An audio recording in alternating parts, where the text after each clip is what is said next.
Well, you all know this cliche of like Europe is turning into an open air museum. It's nice to look at, it's nice to visit, but it doesn't really matter anymore on a global scale. It has no influence, has no power. Yeah. That's of course the one extreme view. That's not entirely true. But then you also have people saying we're still leaders in tech and we're still global innovators and we still play, we're still Yeah. continuing in this race, or we might win the race. And between both of these, Yeah. somewhere is the truth, right? I think like a great, way to start would be to hear a little bit your history. You had such a big role in the European tech ecosystem and in European tech, but I don't know the story. I tried to Google it a little bit. There isn't maybe much. It's been a long time. So I would love to hear the story of Tech.EU and your history as well, and what brought you to start that, just as a way to start. Sure. First of all, thank you for the invitation. I really appreciate it. Pleasure to be here. So, long story short, I started my career working in marketing for tech companies and media companies, and started basically blogging about the new generation of entrepreneurs back then, which was called the Web 2.0 movement. And I would write about like these startups and innovators on my own, essentially. And then I was very quickly picked up by TechCrunch. So I spent a couple of years working for them as an editor from Europe, but working for the US side. And then I was a European editor for the Next Web for about a year and a half. And that's when I started noticing that there was actually quite a lot going on in Europe. But it's quite, as you know, Europe is quite a fragmented place. So they were happening all over the place, but nobody really knew what was going on. Like it was very difficult to create role models if you don't know even what's going on in your neighboring countries and the entrepreneurs that you have there. So with a couple of friends who were of the same opinion, we thought Europe deserved sort of a window to the innovation that was happening here for the rest of the world to see. And that's when we started Tech.EU, which is now about 11 years ago. Yeah, we grew alongside the European tech ecosystem in the last decade, which obviously has come quite far. Still a long way to go, but we grew the media company and market intelligence company, which I would call it as well, for the last decade alongside the ecosystem here. Yeah. That was quite a ride, I imagine. Yeah, it was interesting to see because I remember when we started, the European tech ecosystem wasn't even really an ecosystem. It's like a collection of ecosystems that there weren't a lot of bridges in terms of investment or media or events. So all of that was still about to happen, but you could feel the momentum, right? So I think we got the timing quite right in hindsight, also quite lucky, but still, the timing was great. I mean, I think we started more or less at the same time with Equidam, started in 2012. So, and the environment back then, I mean, there was we were kind of lucky. We got onboarded onto the sort of equity crowdfunding wave, which was really like pioneering things here in the Netherlands and in the world, even because I think it was before Crowdcube, it was before, and that was bringing like startup investment a little bit out of this very, very small business angel networks. I think the only thing that was existing back in the days was the business angel network was kind of the center of the early stage funding. And then, a few VCs, but localized and still coming off of investing in maybe automotive or like things like that. They were starting to understand digital and very, very different environment. Definitely true. I do remember the early days when Seedcamp was already around and they were supposed to be like this European version of Y Combinator. But in the end, I think it became a lot more than that, right? Like it was what Europe needed at the time, sort of a network of international investors, mentorship driven, etc. You could see the beginning of these events as well. I think Web Summit, Slush, they were just starting out at the time. So it's very nice to see the evolution of multiple fronts at the same time in the last decade. So it's good to see. I went to see the first demo day of Rockstart in Amsterdam back in the days, and I think one of the first editions of TNW we had a booth. We managed to get a booth for a reasonable amount, and we were there pitching Equidam. But So what do you think? Well, maybe let's close it. Right now, you left Tech.EU, right? And you have some other ventures that you're following still very much in the startup world. Maybe we can say 2 words about those and then we talk about European tech a lot. Sure. Very quickly, I sold Tech.EU about 3 years ago to a Turkish media and events holding called Webrazi. I left about 5 months ago or 6 months ago, and then I took a sabbatical for a couple of months. And now I'm back at it. I started a mini boutique agency for strategic communication advice, particularly for deep tech scale-ups and investors, where I think Europe really has a bit of an edge, but we can talk about that later. But I'm also helping part-time in an organization called Pulse Foundation, which is a nonprofit that's, its aim is to stimulate and promote entrepreneurship. And they have a program called Beyond, which is a sort of an accelerator for tech scale-ups here in Belgium. And so I'm helping them with their strategy, and also quite active in Syndicate One, which is an early stage investment group. So it's a fund, but it's also a network that invests in very early stage Belgian founders. So a lot of things and a lot of hats, but I love to keep busy. So yeah, and we didn't mention it, but Tech.EU became the center for European tech, European startup investments over its. I would say one of the centers, but yeah, definitely. That's a European modesty. Like that's one of the first things that we need to do is we need to try to shed off European modesty. Just fine. Yes, we were the only one and the best one.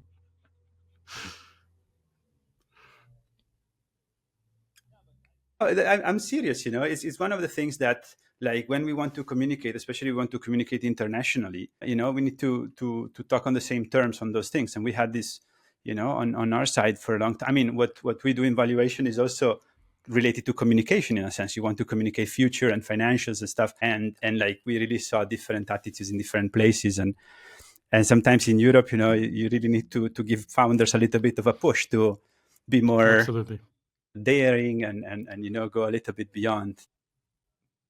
Yeah, I think, obviously we're going to have a bigger conversation about this, but I think part of that is because of our education system and the mindset in general, which is quite, be humble, just work hard and, save for later and make sure that the next generation is fine. And in the US, of course, and other places, you don't really have that. You're like, work as hard as you can, achieve your dreams, think big, sell from day one. All of these things we lack. So I agree with you. But that very, very difficult to change because it starts with education and it starts across generations and across geographies and cultures and regions. So very difficult to fix, but very much needed for sure.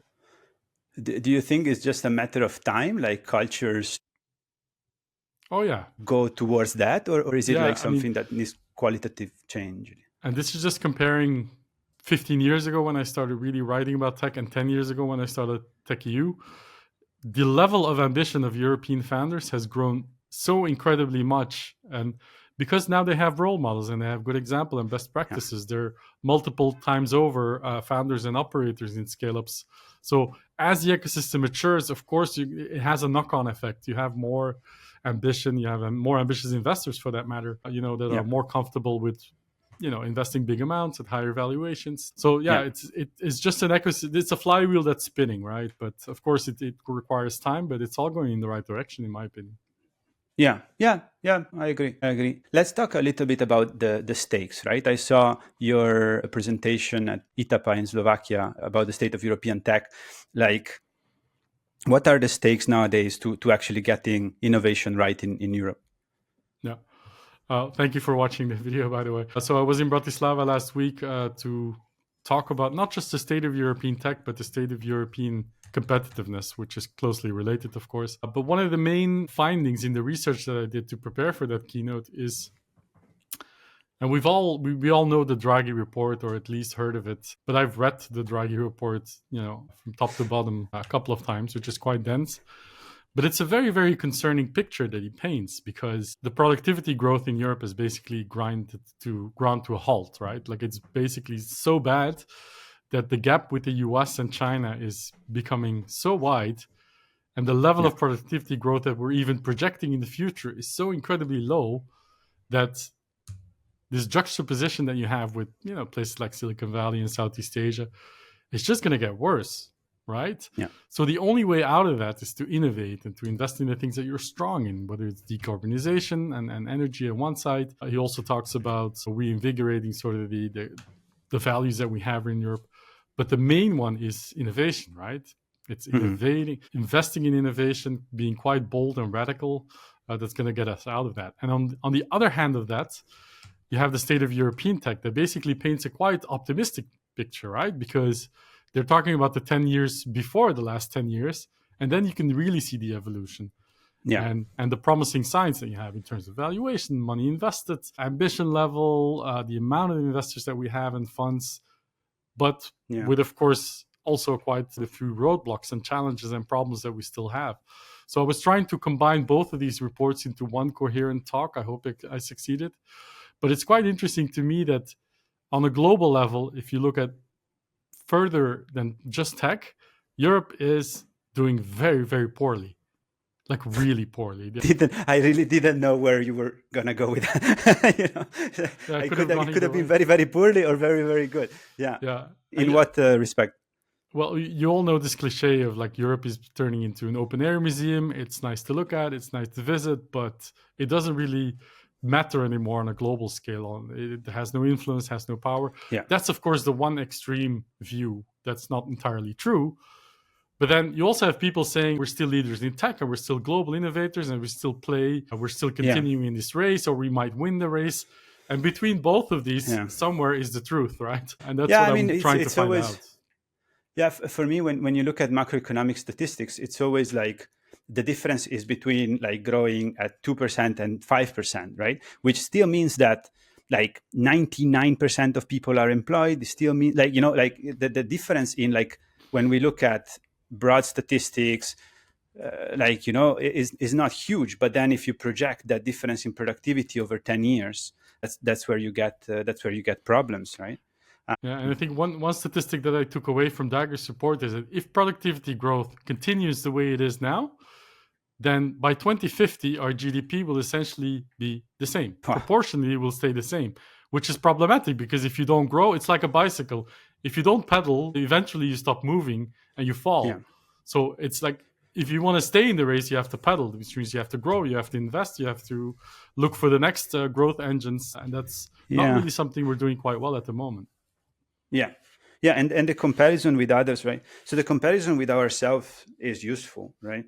The comparison with others like has other points, but I think like you need at least to grow enough to catch up with the growth in expenses, right? And we have expenses growth in like pensions and just social security, aging populations, and all those things. And I was reading about this. Well, obviously, like what you saw now with France and their own like debt ratio, and Germany like having its own problems on competitiveness and growth, and these being two of the main engines in Europe after Italy is doing what it can.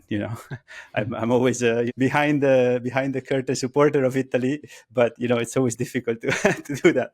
But I was watching a program on Bloomberg the other day, and they were like treating the case where Europe could actually add productivity as almost like a joke. Like it made them laugh. Like, what can we do in Europe? Like, ha, we're going to do anything, right? And it is pretty difficult. I think that the stakes there are really mostly on the pension and social security side. If we don't manage to grow the economy, like somebody's going to have to pay that bill, and it's going to come as a reduction of quality of living for the average. That's the thing, right? Because Europe has a lot going for it. We have relatively low levels of inequality. We have an open market. We have a solid economy. We have a solid legal framework. We have a great education system. So many things going for us. But if that productivity growth just doesn't happen, then eventually the quality of life and your income standards go down, right? Yeah. Like the net income, real purchasing power, actual money in your pocket has grown twice as fast in the US as in the last 25 years than in Europe.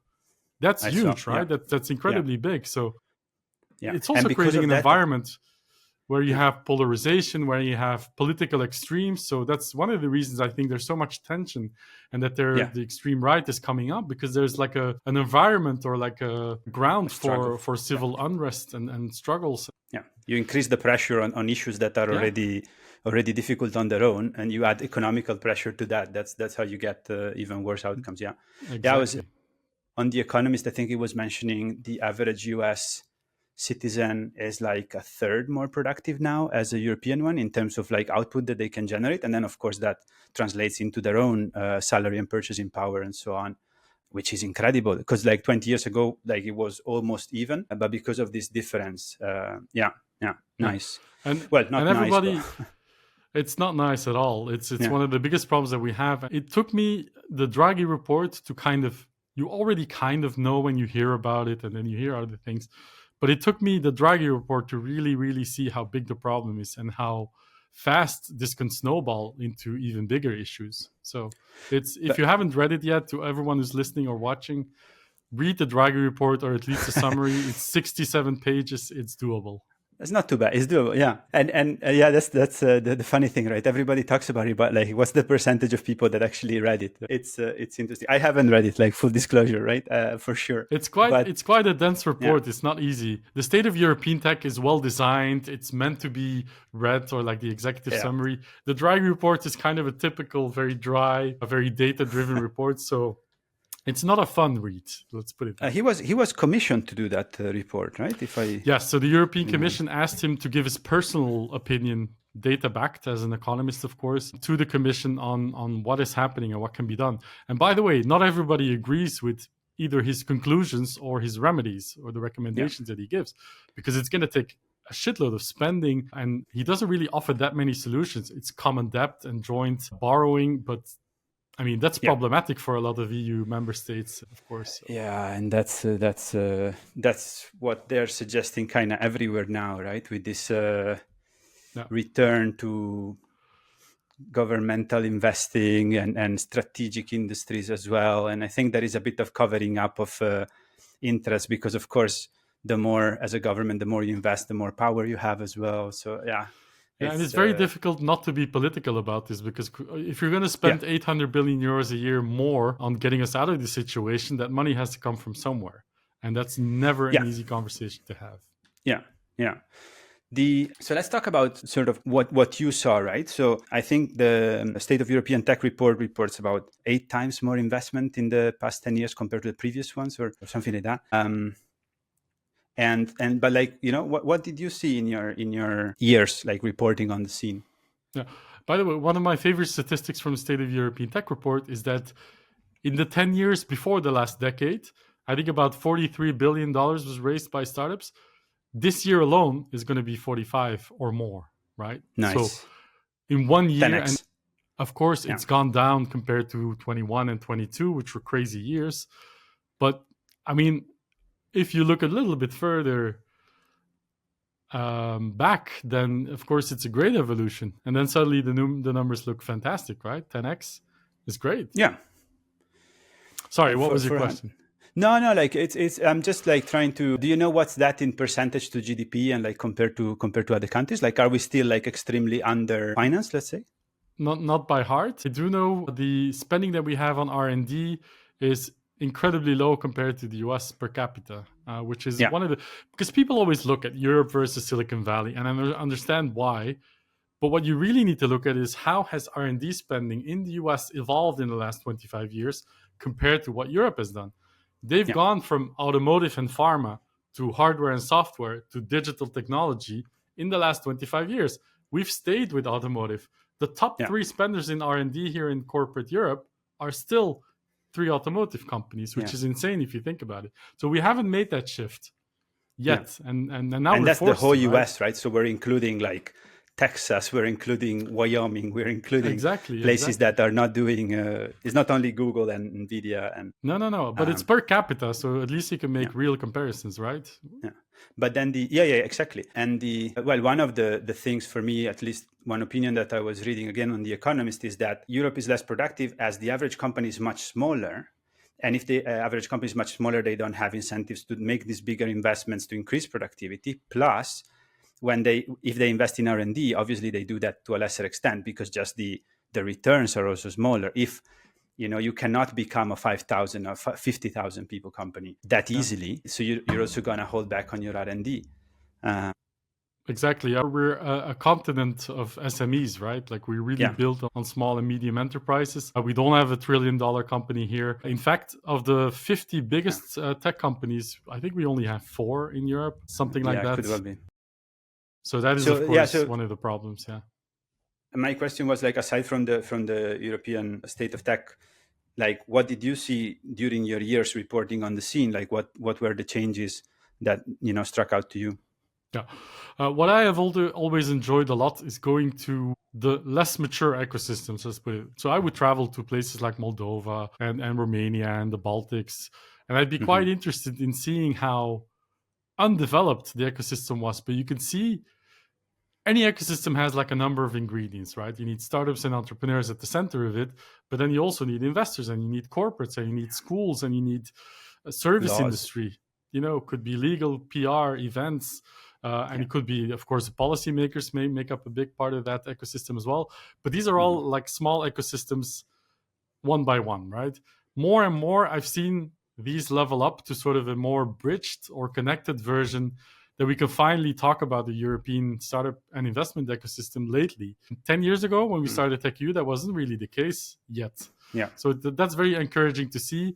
The problem and the flip side of that is that if you have macroeconomic factors, energy crisis, war, what's going on now, it immediately has a knock-on effect on the smaller economies and the smaller ecosystems. They are suffering a lot more from this drop in funding and this drop in interest and from investors. They suffer a lot more. So it'll be harder for them to get back on track than the mature ecosystems, which I think will be fine. But along the way, you're going to have a few casualties, right? Like look at Nordvolt, a Lilium insect in France. So there's a couple of examples more. But then, you're going to have big casualties along the way as well. The evolution that I've seen is that there's more connection, there's more unification, there's more harmonization. There's also organizations here in Brussels where I work and live that are now representing European startups, that are basically a collection of national startup associations acting as one voice to policymakers to really make their needs. So I think that's a really good evolution. We're going to have our first, we're recording this on the 2nd of December, which means yesterday was officially the start of the first commissioner for startups that we've ever had in Europe, right? It's Commissioner for Startups, Innovation and Research, but it's the first time that the word startups is in there for any commissioner. It's our version of Elon Musk's Dodge. Let's hope not, but that's another discussion. No, I get your point. And I think also like right now it's becoming a European question when I talk to startups and they are from Europe and they are thinking like, where should we incorporate? Where should we start? Where should we grow? And I think back in the days that was not even on the radar. Like it was, you would study a little bit the 2 accelerators, incubators maybe in your country, mostly in your city. And that's where you would get started, almost like stumbling without really like a plan. And now it's already that knowledge is there. Things are better. You're thinking like, Berlin or Barcelona, Lisbon and Madrid and stuff. That's true. Yeah. At the same time, you look at the 50 last unicorns that were minted in the US, and these founders are from India, Taiwan, China, but they're also from Germany, they're also from France, they're also from Spain. So you can ask yourself the question, if we would have been able to keep those people here and not have this brain drain that we're still suffering from, even to this day, then what would have happened? And what if those people would have started those companies, but then eventually exited in the US, which happens all the time. Look at Klarna now doing a US IPO or prepping for one. So how do you keep those people here and how do you keep those exits here? Those should be 2 of the main questions that you need to ask yourself as a policymaker. Yeah. And that's pretty difficult. And it needs to be like a strategy that takes, 5 to 10 years to do that. But then at least somebody should start it. Even longer if you think about like reforming capital market union, reforming the education system to stimulate entrepreneurship or thinking about entrepreneurship. The next generation of funds that needs to be more mature and founder friendly and sort of used to the environment that we have now. No, it might take 10 to 20 years, right? But do you think that is like, I have this idea, right? That like the cooperation in Europe is still in its infancy, in the sense that it's there like at face value, like we do want to cooperate, we do want to work together. But then as soon as things get serious, then everybody's trying to pull water to their own mill and things like break down. Because I was hearing about this type of problems, I think it was 6-7 years ago. There was an initiative to make a European platform for funding for pharma companies, because as soon as they need to raise more than 100 million, they just leave to add on top of all the other industries now, right? This was 5-6 years ago. So these initiatives are there, but, I don't know, is there a way to speed them up, or do you think they're going like as fast as they can and it just takes time for people to change their mind and adapt? When you have to make such profound changes, it's not going to happen overnight in any case, right? Like to really have a mature investment system where the pension funds, for example, invest more into venture capital as an asset class, creating bigger funds, bigger outcomes, and more homegrown European success stories. that's going to take 10, 15, maybe 20 years to get there. But if you don't start that conversation now, and that's a good example, actually, 0.007% of pension funds is going into venture capital as an asset class in Europe. In the US, I actually don't know the number, but it's a lot more. It's very difficult to do less than that. So even if you get that to 0.02%, that's already, 10 times the capital. Yeah. Which is, it's going to be a sea change in terms of the VC funds that we have here, being able to deploy the kind of money that we need for scale-ups to keep them here, right? So those are changes that need to happen. Everybody sees it, everybody knows it, but of course it's going to take time to get there. And you can accelerate that, but it takes a lot of political will. It takes a lot of unification, like people saying the same thing over and over again. Another example is the 28 regime. We've all seen the EU Inc. Petition and the movement around it to have like a European statute, like a European company status that you can create rather than 27 different ones for all the member states. At least, and changing all the time and so on. Yeah. So that's a movement that I think has legs. That's something that's relatively low-hanging fruit. Like it just takes a little bit of political will and negotiation to get there. It's on the agenda, so we'll see if it becomes a priority and if it actually becomes successful without getting watered down. But I'm hopeful for these kind of initiatives that are Europe-wide. So if you think about this flywheel in Europe as a whole, which of course every country is different and so on, but like if we see about this flywheel of starting companies, having like a successful exit or like success anyways, and then reinvesting that capital, where do you think the flywheel is more hindered in Europe, is more slowed down by, the current situation? Yeah, I think it's what we talked about earlier, the creation of real scale-ups, real big global leaders in their markets.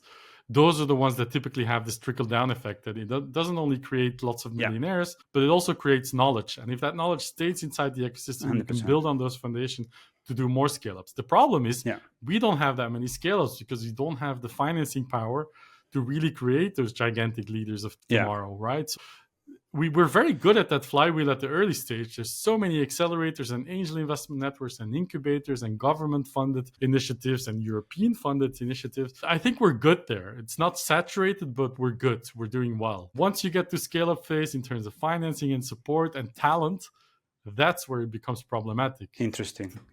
Yeah. And I see that. I wrote an article, I think it was 10 years ago, about the fact that the European tech scene is still behind. And it was like focused on this, but especially the talent part. I think the fact that you have little adoption of stock options and employee incentives, like the few people that do that, have that knowledge, that do that process and they do that learning, they don't have the financial safety net to then go and work for another scale up in the same stage. At some point, there was an article on First Round Review, which nowadays, I don't even know if they still do articles, but it was about a woman from the US, and she helped basically all the big tech startups in internationalizing, right? She did it like 5 times, among which Airbnb and some other companies. The experience that a person like that has is invaluable to get to that stage, right? To do that successfully. I think Europe completely lacks those figures. If they exist, they are locked in some company making some good money, but then they don't have the financial freedom to go and distribute that expertise to other companies doing the same when they are more risky. Like when they're still, like Airbnb was internationalizing when they were 100 people. So it's not yet an enterprise. It cannot pay you like, $250,000 a year, European money. Yeah, European I think bucks. You hit the nail on the head, right? We have so much talent here coming out of universities, technical schools, technical talent, developers, software engineers, designers, business schools even, right? Like management expertise, no problem. Once you get to the senior talent that you need to scale companies, and especially the ones that have done it before, that's where the pool becomes very, very small, and everyone's competing for that. US is competing for that, as is Europe, right? So that's a very, very limited talent pool that we are not sufficiently touching at the moment. There's only one way out of that, and that's just creating more scale-ups, right? As soon as you have more scale-ups, then these people are going to recycle into the ecosystem. If you make them stay and you give them a reason to stay within Europe, of course, then that's already an incentive for you to start building the next foundation and the next generation of leaders, right? So talent is a big one. Talent rewarding As you mentioned, stock options is one example, but ESOP in general. I live in Belgium, right? But it's such a big conversation going on in the fact that we're so bad at it, right? In Belgium, if you give stock options to an employee, you get taxed beforehand. Before you even make those shares liquid down the line, you get taxed. So what's the incentive for you as a founder to give them at all? Germany was pretty much the same, but they've improved so much that they're now among the top ranked companies in Europe.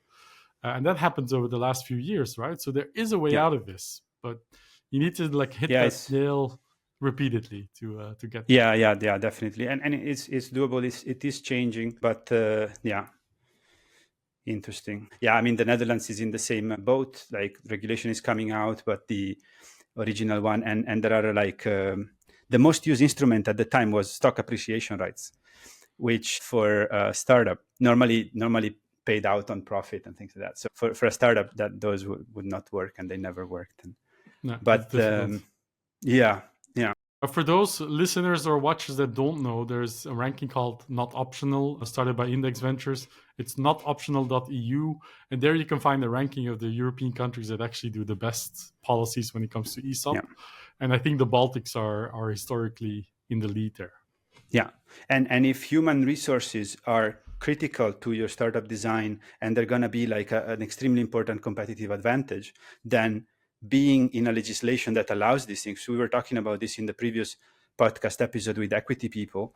You cannot fix these things afterwards, or like you can, but they are so extremely difficult to fix, right? You need to get stock options right from the start. So like, take a look at that website, study these things, and maybe move, to be honest. Like, I love Europe and everything, right? But then as a founder, like the startup is already so incredibly difficult that you cannot be like, trying to fix the ecosystem at the same time, right? So you're just gonna use the ecosystem that you have and the advantages that you can find. Even if I'm a European ecosystem champion, I want it to succeed, but I'm also not a policymaker. If the best thing for your company is to move to the US as a founder or your entire company, then by all means do it. By all means, yeah. And from an investor point of view, if that's where you're going to create value, do it. Like who's going to? It's already hard enough to stop you, right? Yeah, no, 100%.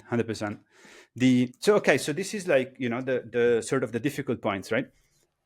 What do you think are the advantages, and especially like, how did they evolve over time, let's say? But for European startups, is there anything that we say like, there is a reason for this type of company to actually be here? Yes. So, and that's where the talent creation that I talked about earlier. We have a lot of research expertise. I think there's something like 30% of global knowledge gets created by that 7% of population, which is Europe on a global level, which means that we have a lot of research that happens here. Getting that research out of the universities and R&D centers and corporates into the market to commercialize it as a startup and then scale up is another story, but it's there. It's definitely something you can build on. So even if we missed the boat in the last 25 years, look at the operating systems you're using, the phones, the computers, they weren't built in Europe, but they were built on European technology. Let's all be quite aware that without science that happened here. So we missed the boat, fine. There is still a chance for us to not miss the next boat, which is deep tech, right? And then we get to the topic that I mentioned earlier, is that science-backed, research-driven innovations that have like roots in academia is something that we still shine. And I take deep tech as a very broad term. Could be cardiovascular technology, could be mobility, could be cybersecurity, quantum computing and whatnot. That's where I think we still have an edge. We have the political will, we have at least the motivation to finance that kind of innovation from a European level. We have the talent, we have the know-how, we have the resources. I think there we can still make a difference and we can still shine. Yeah, that's a good, I think there was I don't remember what I was reading of, like, all this anger in the fact that Europe cannot be competitive in software. And I was like, we don't have to compete in software. Like software with the next generation of AIs, software has zero moats, like, or very, very small moats. Like it's non-defensible. It's so difficult to create value. Deep tech, hard engineering, hardware, medical, like everything that requires a lot of engineering and potentially that even requires a patent or can be patentable could be where Europe shines. Plus, if you make something that is like sort of a big enough leap, that can carry you through a difficult sales talent situation, growth talent situation. Absolutely. Yeah, that's a good point. Yeah. And in those, like, do you see any specific country, or do you think There's pockets of distributed? innovation all across Europe, and they're usually centered around big universities or big technical schools. I think it's not always the capital cities. Could be Munich in Germany, could be Toulouse in France, for example, just to name a few. But there are pockets of innovation centered around expertise, resources, talents that I think are quite valuable. They should be supported, stimulated, incentivized to build bridges among one another.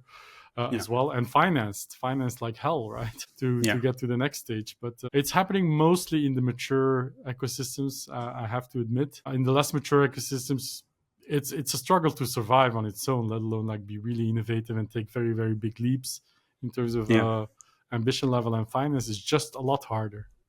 Yeah, I do see, like, also in sort of less developed ecosystem, that the quality of problems that there are to solve is different for a startup, right? So like a startup that comes out of Germany from a very high technical school is gonna be at the forefront of, maybe car research or whatever. But in a different place, it might be that, still some maybe distribution of wealth, maybe it's more like central to the current challenges, or infrastructure, or other things, which are maybe not the trendy startup-y themes that get financed by VCs, but they're still massive entrepreneurial opportunities, in my opinion. Like if you look at Eastern Europe, for me, the opportunities there, not in terms of cutting edge innovation, but just in terms of wealth creation through entrepreneurship and through bringing this type of solutions, can be really, really big. Absolutely. Interesting. Yeah. And it's not because you build a deep tech company in a mature economy that you're going to be successful. Northvolt was in Sweden, or is in Sweden. Lilium is in Germany. Insect was in France. So these are all companies that struggle even despite being in a relatively mature ecosystem. So there's no guarantees, but it makes it that much harder if you're in a less developed ecosystem, simply because you don't have the support network around you to be able to scale. And there's notable examples of the opposite, right? Like Rematch, for example, the automotive company out of Croatia is a good example. It can be done. It's just a lot more difficult. Yeah. I think what for example, Rematch did great is to use that advantage of lower cost, but still very, very good artisans and craftsmanship, and also just the incredible attraction that the local talent would have for a company like that, to really hire the very best at the price that was competitive in a sense. And then I think they were designing and manufacturing every single knob of the car, right? Something that you could never, ever do in Italy or Germany, even if you're building like a supercar that it's going to cost €1 million each, right? So like, I think if we look at the localized little advantages, there are some. And like in this sort of deep tech innovation poles and innovation centers, like how far do you think we are compared to like China or the US in the same direction? Ahead, similar, like, behind? Or no, we're running behind on all levels. I think when it comes to AI, infrastructure, quantum, I think we're running behind, but at least we're still participating in the race, is what I always like to say. There's some races that we've already lost fair and square. At the very least, we're still competing there. But it depends on the resource that you're given. Let's take China for an example. The amount of money that they spend just on supporting sort of AI and quantum advancement, you cannot match that in Europe. With the current structure and the governance that we have, you can't even hope to match. So you need to find other strengths and other factors that can play a difference, right? So it's not undoable, but you're just up against deep-pocketed nations with a very, very high stake in the game. So, and coordination, they coordinated in a different way without the fragmentation. Push. Exactly. Yeah. I was listening to this podcast. They were mentioning the fact that in China they're starting to make the first gigawatt data centers for AI. Right? So it's a single data center that consumes a gigawatt of power, and then they are adding, I don't remember how much capacity, but like something like 20% of capacity every year, whereas the US is staying stable in electricity generation capacity, and Europe is actually declining. So so that race, I agree with you. And in order just to compete in that race, you're already 5 years behind, right? It takes 10 years to bring a new reactor online or a new dam or Yeah. Absolutely. But I mean, there's a flip side of that is that you have a company like ASML, which by now everybody knows in this industry, and I just finished reading a book about them. But the fact that if that company collapses for whatever reason or explodes or vanishes, the world economy would essentially stop, would grind to a Yeah. halt, right? Like without For a while. ASML, Yeah. there is no new technology and no new sensors and no new chips and whatnot. So the fact that we have this value Yeah. that we haven't really, it fits into a very, very high stakes supply chain. Of course, it's not going to disappear overnight, but it's not also the first $1 trillion company in Europe. It didn't become that company. Why not? Yeah. Is a question that we should be asking. Yeah. Yeah. Interesting. And why is that? Because the returns were made on a bigger scale where a lot more money was necessary? Bigger investments? I don't know. I just know if a company like that was so valuable and it was based in the US or China, they'd be a lot bigger, simply for the amount of resources and support they would receive from the government as sort of a defensive move, would just be a lot bigger than in Europe. Yeah, there is a lot, and I actually wanted to ask you about that. Right, one of the things that I saw changing a lot in the past, especially 5 years, is this quote unquote meddling of governments in startup funding. I think like up to 5 years ago, it wasn't even a question, right? Like VCs, like everything was completely private. It wasn't even a concern, right? What's the okay, if you wanted to get subsidies, sure, but for the average SaaS that wanted to do that normal progression to a unicorn and so on, it wasn't even on the map, right? I think right now is almost flipped. Like there is so much consideration for what government can do, which industries are they focused on, how much is going to be the stimulus, not only in Europe, like in China for sure, but also in the US right now, the massive news that Intel got like 8 billion in funding from the government, and they were mad because it was supposed to be 8.3, right? So do you also see that? Do you see the sort of the imprint of government being more and more present in the startup scene? Yes, I don't think it's a bad evolution. Let's not forget that Silicon Valley was built on government subsidies and grants, 50, 60 years ago. I'm not saying you need to replicate that in any way, but of course, it's almost unimaginable to do this without government support. And that includes financial, right? The European Innovation Council is a good example. You have this 10 billion euro framework program from the European Commission to invest in critical technologies. And there's a range of things that they do, right? Like the EIC accelerator for early stage. There's EIC transition to get research out of the lab and into the market. There is the EIC fund that basically acts as sort of a follow-on fund for the accelerator and actually finance these long-term patient ventures that you need to support. I think that's a good evolution. And it's blended finance. It's equity, it's loans, it's a little bit of both. They do direct equity investing, crowd in private investors as well, which I think is a great evolution. I think we need that kind of program. In fact, I'd love it if it was 10 times as big. Okay. I would love it if it was a 100 billion euro program and we'd finance advanced technologies that take time to come to fruition, but that lack sort of that. Our investors in Europe are typically quite risk averse. And I know that's sort of a contradiction, because why are you in venture if you're risk averse? But the reality is it's still very difficult for a deep tech company that has a long way to sort of a long development range, long sales cycles. It takes time to sort of create value. Those investments are still very, very rare, right? Yeah. So the fact that the government there on a European level stepped in to change that and to really make a difference, I think is a good evolution. Did they approach it like 100% correctly, or is the money going right? So that's a whole other discussion. But the fact that it's happening, I think is good.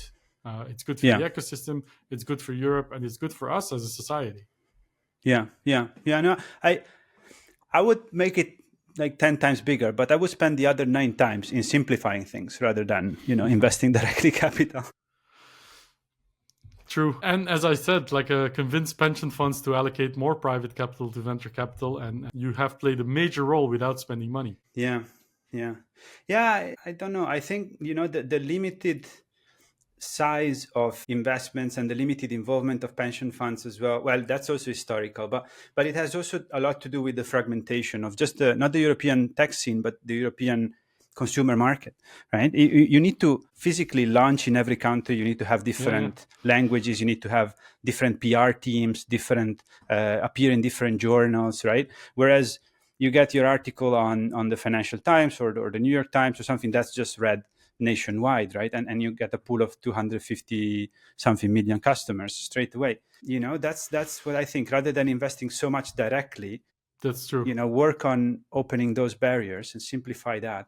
Yeah, but it's not just it's pension funds, it's also university endowments, it's insurance companies. Basically, and look at the savings that we have in Europe. We save such a massive amount of capital.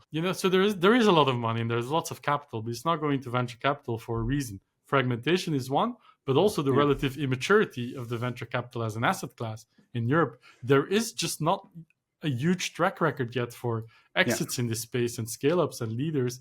So obviously there's going to be some level of hesitation from these big LPs to really invest in those kind of funds, but eventually that will happen. And that's what we talked about earlier. It's going to take time, maybe even another generation, but we'll get there eventually. And the deep tech, like I'm 100% with you, right? We did a few studies. We're publishing a series of articles on best practices for fundraising, and if you look at different alternatives for capital for deep tech, like if your innovation is coming out 10 years from now, even if it's going to be huge, like you likely don't have the returns that are currently expected by a traditional venture capital that has been learning their craft in the SaaS era in that type of return, right? And similar story is for biotech and all the longer innovation that takes a bit longer. And to be honest, that's probably the case also in the US, right? And that's why even OpenAI is just started by people with a ton of money that wanted to really play in that game. But it's a different way in the US to overcome the same problem. But it's still like the returns that deep tech has cannot be borne by venture capital or anyway super profit motivated investors. The one thing I will add to that is that the impact of deep tech innovation is not just financial, right? It could It could be climate change, it could be societal, it could be humanitarian, it could be defense. So there's lots of things that you can think about in terms of positivity or positive impact on the world than just financial returns, which is all the more reason to invest in that kind of thing rather than as a the government. next consumer application or food delivery or game. Not against those industries, but it's just that that's not where the innovation is going to come from in the next decade. Or maybe it is, and we don't know it yet. Sorry, maybe I lost you. No, I was saying, but maybe it is, but we don't know it yet. It's the next type of food is going to be the next OpenAI, the new tomato. Yeah, who knows? Nice. So you're definitely positive on deep tech, hard tech. What's your sort of opinion on the AI wave and how that's gonna change this type of power balances? Well, I'm not an expert, but I think the way that we finance AI today, the infrastructure and the real big model makers are still based elsewhere, right? So we can still innovate. I think it's going to be more on the application layer. It's about employing AI as well in how you develop and create value within corporations, SMEs, as a consumer. I think we're all going to ride the wave. I don't think it's going to have that much of an impact on the European tech ecosystem in the sense that most of the financing and the big outcomes are still going to happen elsewhere. I think the real big outcomes is going to be in other fields, quantum computing, supercomputing, maybe robotics. Yeah. Super interesting.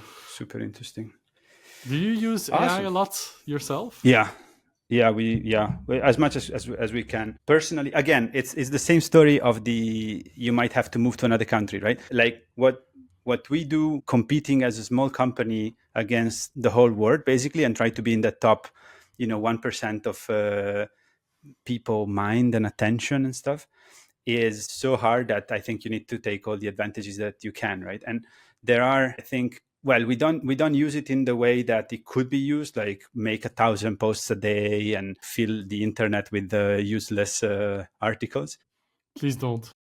No, exactly. No, and I think actually the reputation is going to be extremely crucial over the next 20 years. And if you do something like that as a company even for a few months, it's going to be forever on your blog, let's say, and then it's going to be used to train AIs. So it's going to be how AIs perceive you. And so it's an incredibly bad thing to do. But what we do is we use it as a way to make automation a bit less tight and a bit more loose, right? So you're already automating like CRM things, like if a client is one, it gets automatically added to the newsletter or something like that. But with AI, you can add a little bit of softness to that, and you can, for example, ask the AI if this is actually a professional email, if it's their personal email. And if it's their personal email, then you don't add them to the newsletter. Like things like that. Contextual, yeah. Are very, very useful. Plus a ton of learning. I think it's a great way to get you up to average, right? And as a startup, you have so many things that you need to know and you know zero about. And an AI can bring you up to average in an hour. Whereas if you had to learn about that, right? So for example, the Draghi report, right? I can read 67 pages, probably an hour, something like that. Or I can summarize that with AI, get up to like an average knowledge. I'm not going to have the deep knowledge, the full thing, but I can get there in. And there is a lot of knowledge that is not accessible, I don't think. Like, for example, knowledge about contracts, right? Like you end up doing a contract that you've never done before. What has gone wrong with those contracts in the past, what has gone right, what shouldn't be missed, and things like that. You can get up to average lawyer knowledge, average person knowledge quite quickly. Yeah. And that's I agree. I mean, it's awesome. AI in the context of automation and development, as you mentioned, of course, but also developing new drugs, financial services, which I think is going to go through a massive innovation wave in the next few years because of that. There's so many things you can think about that's going to change that I'm quite optimistic about what it's going to do. And I'm quite sad to see that the European reaction has been to implement legislation and guardrails and safety and make sure that we have a legal framework. And I know it's necessary to have that conversation, but you have to sort of balance it with also investing in that innovation. And that's not what we're doing at the moment. Yeah, again, I don't think you need necessarily to win the race with the other countries. Like, you can still create a lot of value. In the end, what we're trying to do is, like this whole circus, right, is so that people can keep on or improve their standard of living, right? And AI doesn't make bread, right? But so we don't have to be winning that. But if we get so much left behind that our costs are going to catch up, and they are growing exponentially on pensions and that thing. So yeah, it's quite interesting. I was talking with a founder the other day, and he was like, "Yeah, man, I really miss the cowboy days of SaaS of like 10 years ago, where everything was an opportunity." And I was like, "Well, the AI thing is that, but now, right? Like, if you look at how products are consumed now versus how they will be in 5 years, like 20-30% of each day of each consumer is going to be vastly different, and that opens the space to a whole new services, products, companies, and so on. But I do agree with you, most of them are not going to be European. But one thing is interesting. If you talk to a SaaS founder next time and I asked them just like 10 years ago, if you would have started your company versus you starting your company today with the AI tools and the technology that you have available to you, how different would that look? And how fast would it be to get to a point where maybe it would take you a year, now it takes you 2 months? If I think about Tech.EU, 10 years ago, if I would have started Tech.EU today compared to 10 years ago, it'd be a lot different, right? You'd just approach it differently. You'd have different tools helping you set up and establish and build relationships and sort of communication channels and tools. It'd just be a lot easier, but it also makes it easier for everyone else, of course. Yeah, and that's so, like, I completely agree with you. And it was already 10 times cheaper 10 years ago, because 10 years before, it was like you had to have your own servers, you had to code everything from scratch, right? Remember those days.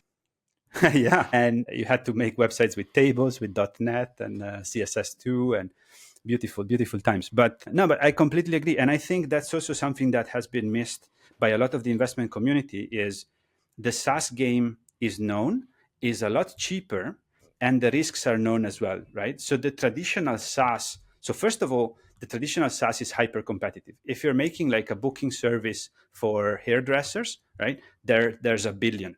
And there is a little bit of network effect. You can be the first, you can kind of keep your own audience, but that's your moat, right? So we went from like, my moat is that I'm the only one doing this and I can have a first mover advantage and network effects, to traditional moats of we need to compete now. And what is our competitive advantage in this specific thing? That was already the case, right? Starting a SaaS 10 years ago would cost you probably $500,000 to $2 million. Right now, you can do the same thing with like maybe 200K like 2 years ago. And now with AI, you can do it in your, you take 2 weeks off as a good programmer and you can replicate that. Is that a defensible advantage? Not really. And that's why you're seeing, 1,000 different skins on the same app on the App Store, right? Yeah.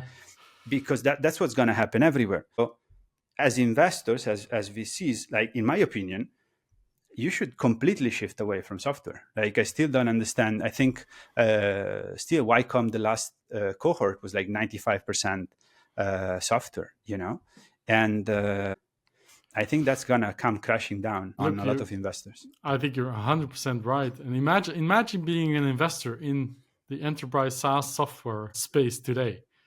The barrier to entry has become so low for these companies that you can basically bootstrap yourself to success. So the barrier for raising investment has become a lot higher.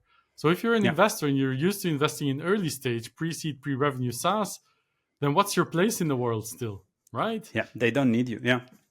I would think as an investor, I'd also be concerned about what is my role in all of this. Can I still make a difference? Either you go late stage funding and you invest in the winners, or you build a company of your own at this point, I think. Yeah, and you do see that, right? You do see like a blossoming, or like, let's say, a lot more venture studios, I think, in the past 2 years. You do see a lot more mega funds and like very, very big investment funds. Yeah, I think this middle layer needs to switch to deep tech. I completely agree. And that's what you don't see, right? Or at least like so far. Also because they got a mandate, they have a certain, they need to invest the money in software maybe. But yeah, that's still being grasped. They've built their teams and structures around it, and it's very difficult to shift from one thing to the next. But that's obviously where the opportunity is, in Europe at least. Yeah, I completely agree. Even abroad, like aside from like foundational models or like hardware, but even hardware is mostly deep tech, right? So yeah, depends on what you call deep tech, but yeah, for sure. Yeah. What's your definition? It's very broad, as I said earlier. Do you know that the term deep tech is relatively new? Do you know what they used to call it? They used to call it real tech, right? It was supposed to be sort of as long as it's not like rooted in science and academia and research, then it's not real tech. So real tech was deep tech. I much prefer the term deep tech because at the very least, it doesn't create this opposition towards consumer-facing apps or SaaS companies.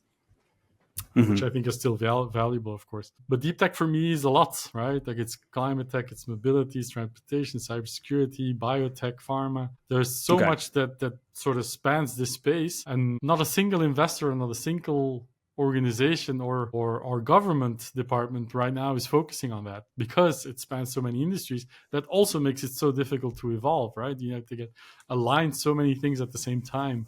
But the value, the opportunity is so big that you have to. Right?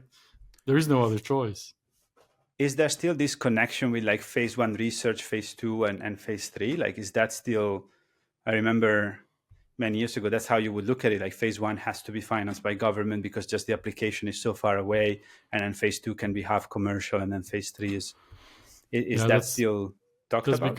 That model has become quite diluted because of these opportunities for early stage government funding now blended with private investors and a collaboration with the industry. Look at an IMEC, for example, here in Belgium.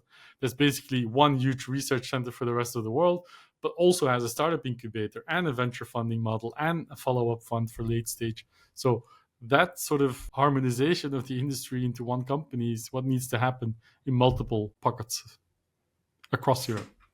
Interesting. Yeah. So like kind of hubs around at least around the topic, if not around the stage, but at least around the specific area of innovation. Awesome. Fantastic. Good conversation. Yeah. All right. I think we exhausted the topic, but that's just because the next level is probably 10 hours. So we keep that for the next conversations. But super interesting. Exponential scaling of podcasts. It really is, right? But this is what hopefully needs to change shortly. And definitely, I know you're trying, and we are trying as well, mostly around standardization, to try to bring this standardized path for startups in Europe so that they can really focus on the problem and they don't have to focus on everything else. Honestly, the work that you guys are doing at Equidam is so valuable and it's so much needed. So I hope you continue and have lots of success and spread the word even further. But thank you for doing what you do, and thank you for inviting me to this podcast. It was a very interesting conversation. Thank you for coming. We looking forward to do another one soon. Cool. Thank you so much, Daniel.